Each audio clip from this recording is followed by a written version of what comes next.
નમસ્કાર ખેડૂત મિત્રો, મારી યુટ્યુબ ચેનલ ખેડૂત સાથીની અંદર આપ સર્વેનું હાર્દિક અને ભાવભર્યું સ્વાગત કરું છું. મિત્રો આજના આ વિડીયોના માધ્યમ દ્વારા આપણે જ્યારે જે કોઈ પાકનું વાવેતર કરેલું હોય મિત્રો, અથવા તો મિત્રો બાગની અંદર જે કોઈ આપણે કેરીનું કે કોઈ પણ પાકનું કે ફળનું આપણે વાવેતર કરેલું હોય મિત્રો, હવે મિત્રો આવા પાકની અંદર ઘણીવાર મિત્રો આપણા જે કોઈ પાકમાં ફ્લાવરિંગ આવેલું હોય તો મિત્રો આપણને એવું પણ થાય કે આ ફ્લાવરિંગ ફળના રૂપમાં ફરે અને અંતે આપણું ઉત્પાદન સારામાં સારું વધે મિત્રો. અને એવી પણ આપણે ખેતીની અંદર માવજત પણ મિત્રો કરતા હોઈએ છીએ અને મિત્રો આપણા ઉત્પાદનમાં સારામાં સારો વધારો આવે એના વિશે મિત્રો આપણે અઢળક પ્રયત્નો કરતા હોઈએ છીએ મિત્રો. હવે મિત્રો થાય છે એવું કે આપણા જે કોઈ પાકના વાવેતરની અંદર નાઇટ્રોજન, ફોસ્ફરસ, પોટાશ અઢળક પોષક તત્વોની પૂર્તિ કરવા માટે મિત્રો આપણે બજારની અંદરથી સારી સારી કંપનીઓના પાયાના ખાતરો પણ આપણે નાખતા હોઈએ છીએ મિત્રો. ઘણા બધા ખેડૂત મિત્રો કેપેબલ હોય છે, એવા ખેડૂત મિત્રો છાણિયું ખાતર પણ નાખતા હશે મિત્રો. હવે મિત્રો આટલા બધા અઢળક પ્રયત્નો જેવા કે ઉપરથી કોઈ પીજીઆર છે મિત્રો, અલગ ઉપરથી કોઈ વોટર સોલ્યુબલ ખાતર છે મિત્રો, જંતુનાશક દવાઓ અઢળક મિત્રો આપણે પ્રયત્નો કરતા હોઈએ છીએ, છતાં પણ મિત્રો અંતે આપણા પાકની અંદર ફ્લાવરિંગ આવેલું હોય છે અને એ ફ્લાવરિંગ મિત્રો ધીમે ધીમે ખરી જતું હોય છે. એવા સમયે મિત્રો નાના એવા પોષક તત્વોની ઉણપ રહી જતી હોય છે અને આપણા પાકની અંદર એટલે કે ઉત્પાદનમાં ઘટાડો થતો હોય છે મિત્રો. ત્યારે આપણે નિરાશ થતા હોઈએ છીએ.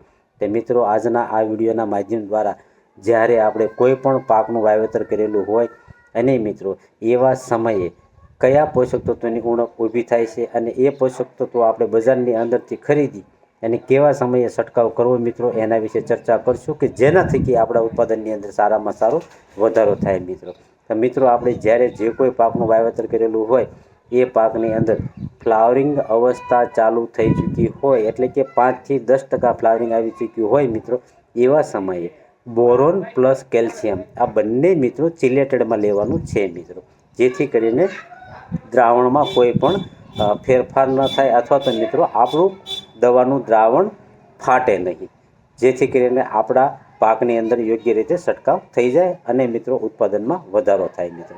તો કેલ્શિયમ અને મિત્રો એની સાથે બોરોન જે મિક્સમાં ચિલેટેડ આવે છે મિત્રો, એનો તમારે 5 થી 10% ફ્લાવરિંગ આવ્યું હોય ત્યારે તમે છંટકાવ કરશો તો મિત્રો આપણું ફ્લાવરિંગ જે કોઈ કન્ડિશનમાં છે એ કન્ડિશનમાંથી મિત્રો કુદરતી જે કોઈ ફેરફાર થાય એનાથી આપણું ફ્લાવરિંગ ખરે નહીં અને મિત્રો આપણા પાકની અંદર ઉત્પાદન સારામાં સારું મળી રહે મિત્રો. આની અંદર કેલ્શિયમ અને બોરોન આપણા પાકની અંદર એવી રીતે ભાગ ભજવતા હોય છે કે બોરોન જે તત્વ છે મિત્રો એ હકીકત ખૂબ જ નાનું તત્વ છે, છતાં પણ મિત્રો એનો ફાયદો બહુ મોટો છે મિત્રો. એટલે કે ફ્લાવરિંગ અવસ્થાની અંદર ફ્લાવરિંગ ખરવા દેતું નથી મિત્રો. એનું કારણ એવું છે કે જે કોઈ પરાગનળી હોય છે મિત્રો એ પરાગનળી મિત્રો મજબૂત કરે છે, જેનાથી કે આપણું ફ્લાવરિંગ ખરતું નથી મિત્રો. બીજું કારણ એ છે મિત્રો બોરોન જ્યારે કોઈ પણ ફળ બનેલું હોય એને મિત્રો ફાટવા દેતું નથી. એનું કારણ એવું છે કે બોરોન તત્વ જે કોઈ છે ફળની બહારની દિવાલ છે એને એકદમ લચીપચી બનાવે છે, એટલે કે મિત્રો ચિકાસવાળી બનાવે છે, જેનાથી કે ફળ મોટું થાય તો એની દિવાલ ફાટતી નથી, એ પણ ફાયદો થશે.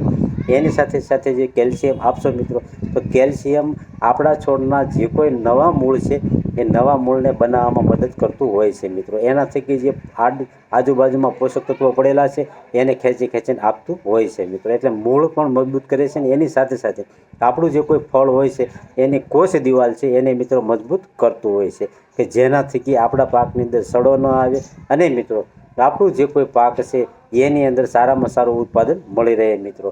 તો આપણા પાકની અંદર કેલ્શિયમ પ્લસ બોરોન જે કોઈ ચિલેટેડ લ્યો એનો મિત્રો છંટકાવ 2 વાર કરવાનો છે. એટલે કે મિત્રો ફ્લાવરિંગ અવસ્થાએ અને જ્યારે ફ્લાવરિંગથી જે કોઈ આપણું ફળ બનતું હોય એ 5 થી 10% બનેલું હોય ત્યારે પણ બીજો છંટકાવ આપશો તો સારામાં સારા રિઝલ્ટો મળશે મિત્રો. ખાસ એ વાતનું ધ્યાન રાખવાનું છે કે સલ્ફેટ ખાતરની સાથે કેલ્શિયમ અને બોરોન આપવાનું નથી મિત્રો. તો મિત્રો આવી રીતે આપણા પાકની યોગ્ય માવજત કરશો તો સારામાં સારા પરિણામો પ્રાપ્ત થશે અને મિત્રો અંતે આપણું ઉત્પાદન વધશે મિત્રો. તો મિત્રો મારી આવી અવનવી માહિતી મેળવવા માટે મારી યુટ્યુબ ચેનલ ખેડૂત સાથીને તમે સબસ્ક્રાઈબ કરજો અને લાઈક કરજો મિત્રો. હસતું.